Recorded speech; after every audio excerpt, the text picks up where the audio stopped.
Bismillahirrahmanirrahim. Assalamualaikum warahmatullahi wabarakatuh.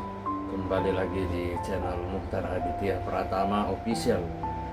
Puji dan syukur kita panjatkan kepada Allah Subhanahu wa Ta'ala yang telah memberikan beribu-ribu nikmat kepada kita semua.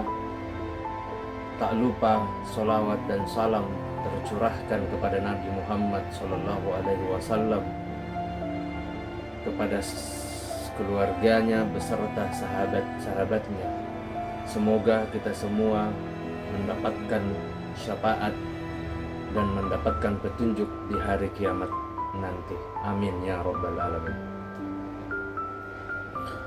Baik, di kesempatan yang mulia ini saya akan menceritakan sebuah kisah di mana yang berjudul Kisah tentang ketulusan dan kesetiaan cinta Zainab sang putri Rasulullah Sallallahu Alaihi Wasallam. Sahabat yang beriman dimanapun berada, semoga kita selalu dalam lindungan Allah Subhanahu Wa Taala. Bismillahirrahmanirrahim. Allahumma salli ala Sayyidina Muhammad wa ala ali Sayyidina Muhammad. Harapan dan doa saya kepada sahabat-sahabatku semuanya dimanapun berada, semoga selalu diberikan kesehatan, dilapangkan rezekinya, dan diampuni dosa-dosanya, serta dipanjangkan umurnya. Amin ya rabbal alamin. Pada kesempatan kali ini, saya akan mengkisahkan tentang cinta sang putri Rasulullah, yaitu Zainab. Ia adalah anak sulung dari pemimpin yang paling mulia. Ayahnya adalah Al-Amin, orang yang terpercaya Rasulullah Sallallahu Alaihi Wasallam, dan ibunya adalah At-Tahirah, wanita yang suci, Khadijah radhiyallahu anhu. Di tengah keluarga yang mulia itulah Zainab kecil dibesarkan dan dididik. Sebagai anak terbesar, ia terbiasa membantu meringankan tugas ibunya dalam urusan rumah tangga, dari merawat rumah sampai mengasuh adik-adiknya. Ruqayyah, Ummu Kulsum, dan Fatiyah radhiyallahu anhu. Dari sanalah ia belajar hidup dalam kesabaran dan keteguhan. Sampai-sampai Fatimah yang merupakan putri bungsu Rasulullah Sallallahu Alaihi Wasallam menganggap kakaknya Zainab seperti ibu kecilnya. Pernikahan dan buah hati sebagai buah dari ketelatenan didikan seorang ibu, maka tak heran bila Zainab menjadi wanita pilihan dan kembang bagi pemuda Quraisy pada masa itu.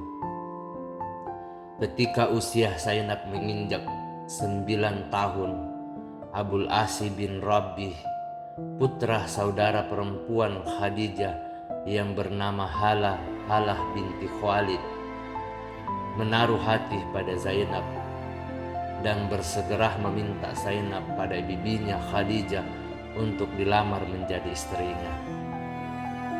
Maka dengan gembira Rasulullah Sallallahu Alaihi Wasallam menerima pinangan Abul As. Maka selang beberapa lama kemudian terlaksanalah pernikahan mereka dan pindahlah Zainab ke rumah suaminya. Indahnya kehidupan mereka sehingga pertemuan terasa begitu singkat dan perpisahan terasa sangat lama dan melelahkan. Tak terasa waktu berlalu dan terlahirlah putra pertama yang mereka beri nama Ali, dan kemudian menyusul Umamah, putri mungil mereka. Sahabat yang beriman dimanapun berada, ayahnya seorang nabi.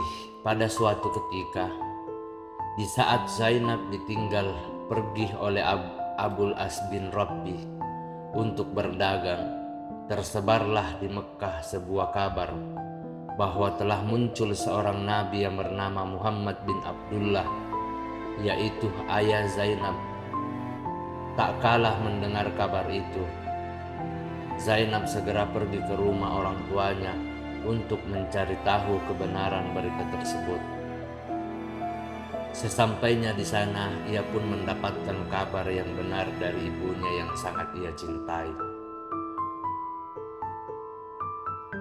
Dari pamannya Warokoh bin Naufal bahwa ayahnya akan menjadi nabi dan terusir dan diperangi oleh kaumnya.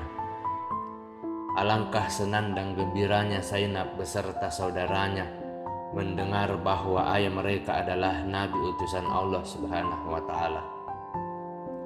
Maka segeralah mereka menyatakan keimanan mereka atas kenabian ayah mereka. Abul As bin Rabbi enggan masuk Islam. Sahabat yang beriman dimanapun berada. Sepulangnya Abul As dari perjalanan dagang, Zainab segera menyampaikan kabar gembira itu kepada suaminya. Dengan penuh semangat, ia menceritakan semua yang terjadi dengan harapan akan membuat suaminya tertarik dan masuk Islam. Akan tetapi, sayang tawaran itu untuk masuk Islam dari istrinya itu ia tolak. Karena ia takut dikatakan oleh kaumnya bahwa ia masuk Islam hanya karena ingin mencari keridhaan istrinya. Zainab pun bersedih, namun ia tetap berdoa agar Allah Subhanahu wa taala akan membuka hati suaminya untuk beriman pada suatu saat nanti. Sahabat yang beriman dimanapun berada, ujian dan cobaan ketika makin keras dan kuat tantangan kaum Quraisy kepada Nabi Shallallahu Alaihi Wasallam beserta pengikutnya, sebagian orang Quraisy mengasut Abul As dan berkata, "Ceraikanlah istrimu, wahai Abul As. Pulangkanlah ia ke rumah ayahnya, dan kami akan menikahkanmu dengan wanita mana saja yang engkau sukai dari wanita-wanita Quraisy yang terbaik." Sahabat yang beriman dimanapun berada, karena begitu murni dalam cinta Abul As kepada Zainab, maka ia pun menjawab, "Demi Allah, aku tidak akan menceraikan istriku. Aku tak ingin menggantinya dengan wanita mana saja di dunia ini." Sahabat yang beriman dimanapun berada, di saat ayah dan keluarganya diembargo, Zainab hanya mampu berdoa untuk keselamatan ayahnya, ibunya dan keluarganya serta saudara-saudara seakidah. Waktu pun berlalu, singkat cerita dan embargo pun selesai. Namun ternyata datang musibah baru yang tak kalah beratnya, yaitu wafatnya paman ayahnya Abu Thalib, yang disusul dengan wafatnya ibu yang sangat ia cintai. Zainab pun dirundung kedukaan, ditambah lagi suami tercinta belum juga luluh hatinya untuk beriman kepada Allah dan Rasul-Nya. Sahabat yang beriman dimanapun berada, saat itu negeri Mekah terasa sepi. Bagi Zainab, ibundanya yang biasa ia jenguk sekarang telah tiada. Sementara ayahnya hijrah ke Yatsrib bersama sahabat karib beliau, Abu Bakar, kemudian saudara-saudarinya pun menyusul ke sana. Sahabat yang beriman dimanapun berada, tebusan untuk Abul As bin Rabbi. Perang besar antara kaum muslimin dan musyrikin pun berkecamuk di Badar. Dan Abul As berada di barisan kaum musyrikin. Zainab menanti kabar dengan gundah gulana. Tak beberapa lama berita pun datang. Kaum muslimin memenangi peperangan. Zainab merasa sangat bergembira akan kemenangan ayahnya. Tetapi bagaimana dengan suaminya? Abul As, seperti berita yang ia dengar, telah menjadi tawanan kaum muslimin di Yatsrib. Sahabat yang beriman dimanapun berada, kaum muslimin meminta tebusan yang sangat mahal untuk para tawanan. Keluarga Abul As yang kaya ingin menebusnya, tetapi Zainab ingin ia membayar tebusan untuk suaminya. Maka diutuslah Amir bin Rabbih, saudara laki-laki Abu As, ke Yazrib. Sesampai di sana, ia menemui Rasulullah SAW sambil memberikan seuntai kalung. Ia berkata, "Zainab mengutusku untuk mengiringkan ini sebagai tebusan untuk suaminya." Melihat kalung yang sangat beliau kenal, karena itu adalah pemberian istrinya sebagai hadiah di hari pernikahan Zainab, Rasulullah SAW merasa tersentuh hatinya. Lalu beliau berkata, "Maukah kalian membebaskan Abul Has untuknya, yaitu Zainab, dan mengembalikan tebusannya?" Para sahabat pun menyetujui. Kemudian Rasulullah SAW membebaskan Abul Has dengan syarat ia harus melepaskan Zainab dan mengembalikannya kepada beliau. Dan Abul Has pun menyetujui permintaan itu. Sahabat yang beriman dimanapun berada, meninggalnya suami dan hijrah ke Madinah. Meninggalkan suami dan hijrah ke Madinah. Setibanya di Mekkah, Abul Has menyampaikan apa yang menjadi kesepakatan antara ia dan Nabi SAW kepada Zainab. Mendengar berita itu, Zainab merasa berat untuk berpisah dengan suaminya. Tetapi perintah Allah dan Rasulnya lebih didahulukan dari segalanya, walaupun ia harus mengorbankan cinta dan perasaannya. Sahabat yang beriman dimanapun berada, tak lama kemudian datanglah utusan Rasulullah SAW menjemput Zainab. Akhirnya dengan sedih, Zainab memberikan ucapan selamat tinggal kepada suaminya. Namun ia tetap berharap semoga Allah Subhanahu wa Ta'ala mempertemukan mereka kembali. Singkat cerita, berangkatlah Zainab yang sedang mengandung belum sempurna 4 bulan ke Madinah dengan membawa suka duka cita sebab perpisahan dengan ayah janin yang sedang dikandungnya. Kedukaan belumlah terobati. Allah Subhanahu wa Ta'ala mentakdirkan kandungan Zainab harus gugur sebab ia dan rombongannya dihadang oleh kaum musyrikin sebelum sampai di Madinah. Akhirnya Zainab pun sampai di Madinah, dan tak kala Nabi SAW mendengar cerita Zainab tentang penyebab keguguran janin yang ada di kandungannya, beliau pun mengutus gerilyawan dan berkata, "Jika kalian mendapati si Fulan dan si Fulan, 2 orang laki-laki dari kaum Quraisy, maka bunuhlah dia." Sahabat yang beriman dimanapun berada, muncullah harapan baru.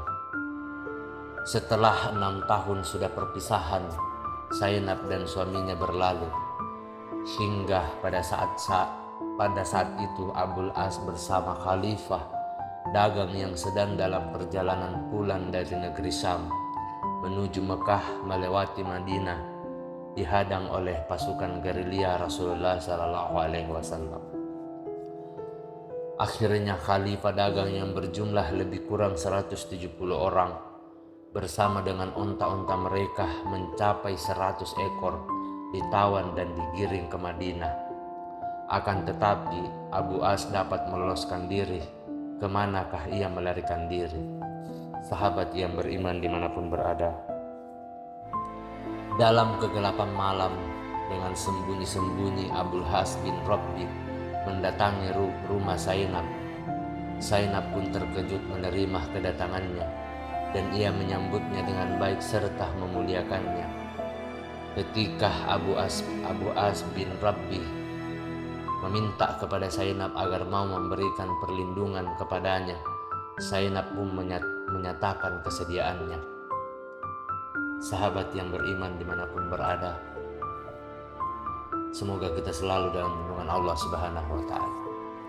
Ketika Rasulullah SAW dan para sahabatnya melaksanakan sholat subuh, terdengarlah suara Zainab berseru, "Wahai kaum muslimin, saya Zainab binti Rasulullah SAW. Saya telah memberikan perlindungan kepada Abul As, maka lindungilah ia." Ketika Rasulullah SAW selesai sholat, beliau bertanya kepada para sahabat, "Apakah kalian mendengar apa yang aku dengar?" Kemudian para sahabat menjawab, "Benar." Beliau lalu berkata, "Demi Allah, aku tidak tahu sedikit pun tentang itu sampai aku mendengar apa yang kalian dengar. Sesungguhnya semua kaum muslim yang sampai terendah tingkatannya pun dapat memberikan perlindungan." Sahabat yang beriman dimanapun berada. Kemudian beliau pun menemui Zainab untuk mengetahui kebenaran berita itu. Zainab berkata, "Wahai Rasulullah SAW, sesungguhnya Abul As adalah kerabat dan anak pamanku, serta anak-anakku, dan aku telah memberikan perlindungan kepadanya." Rasulullah SAW berkata, "Benar wahai putriku, muliakanlah tempatnya, dan jangan sampai ia berhubungan denganmu. Sesungguhnya engkau tidak halal baginya." Kemudian para sahabat mengembalikan harta yang telah mereka rampas itu kepada Abul As.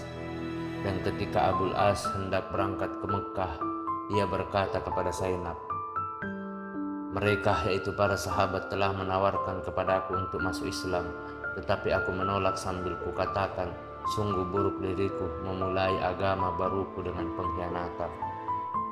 Mendengar ucapan terakhir Abul As tersebut, terasa berdebar jantung Zainab. Seakan-akan ia melihat di balik apa yang ia ucapkan ada cahaya dan harapan yang semoga saja dapat menerangi hatinya yang masih gelap dengan kekufuran. Sahabat yang beriman dimanapun berada, Abul As masuk Islam.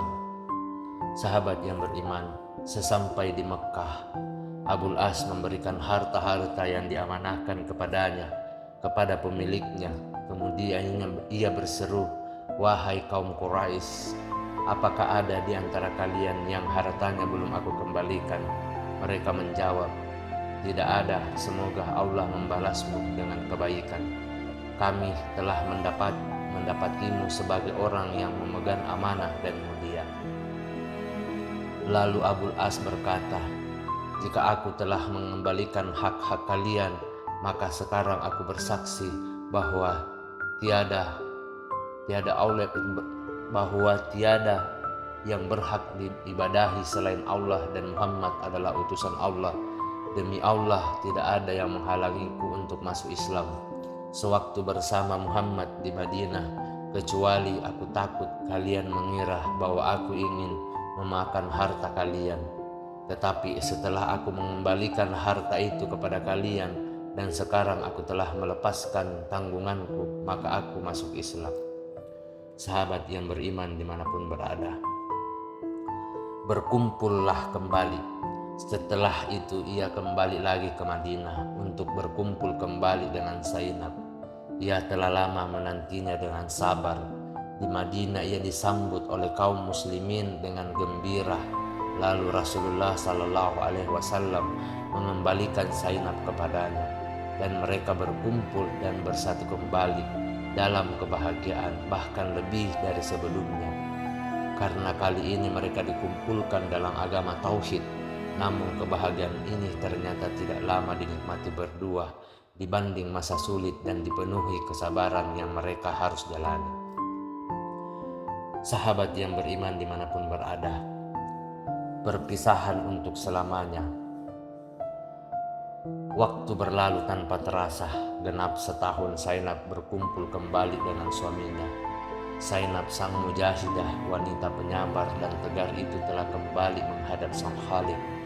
Setelah berjuang menghadapi penyakit yang dideritakan semenjak keguguran kandungannya di tengah pada Sahara. Zainab meninggal dalam usia relatif muda, 30 tahun.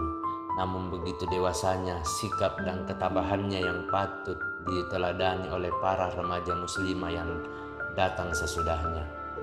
Sahabat yang beriman dimanapun berada. Kepergian Zainab meninggalkan Abul As seorang diri, mengenang masa-masa indah yang telah mereka lewati bersama dalam suka dan duka. Hanya dua buah hati mereka, Ali dan Umamah, yang kini menjadi pelipur lara.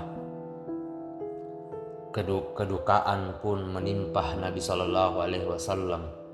Kepergian Zainab membuat beliau sangat berduka dan bersedih, membuat kesedihan yang lama terkenang kembali, yaitu ketika melepas kepergian istrinya, Khadijah, dan putri keduanya, Ruqayyah. Beliau pernah bersabda tentang Zainab, putri sulungnya ini, dia adalah putri terbaikku, dia dirundung musibah disebabkan oleh sahabat yang beriman dimanapun berada. Begitulah kehidupan seorang muslimah sejati, sebagai seorang anak, istri, dan ibu yang senantiasa patut diteladani. Seorang wanita sederhana dan bersahaja, tidak pernah lengah karena kedudukan ayahnya yang mulia. Wanita yang tidak pernah menyerah dan berputus asa.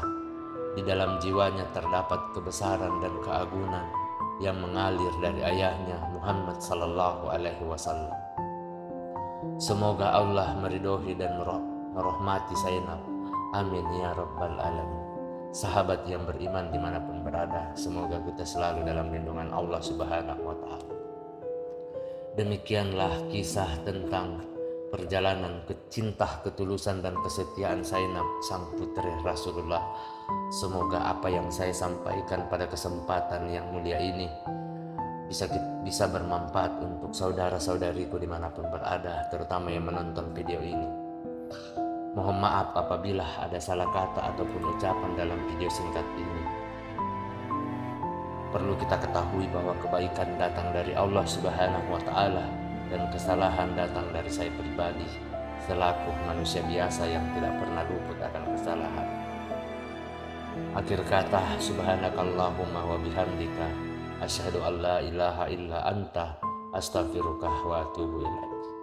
Wassalamualaikum warahmatullahi wabarakatuh. Nantikan kisah-kisah menarik selanjutnya.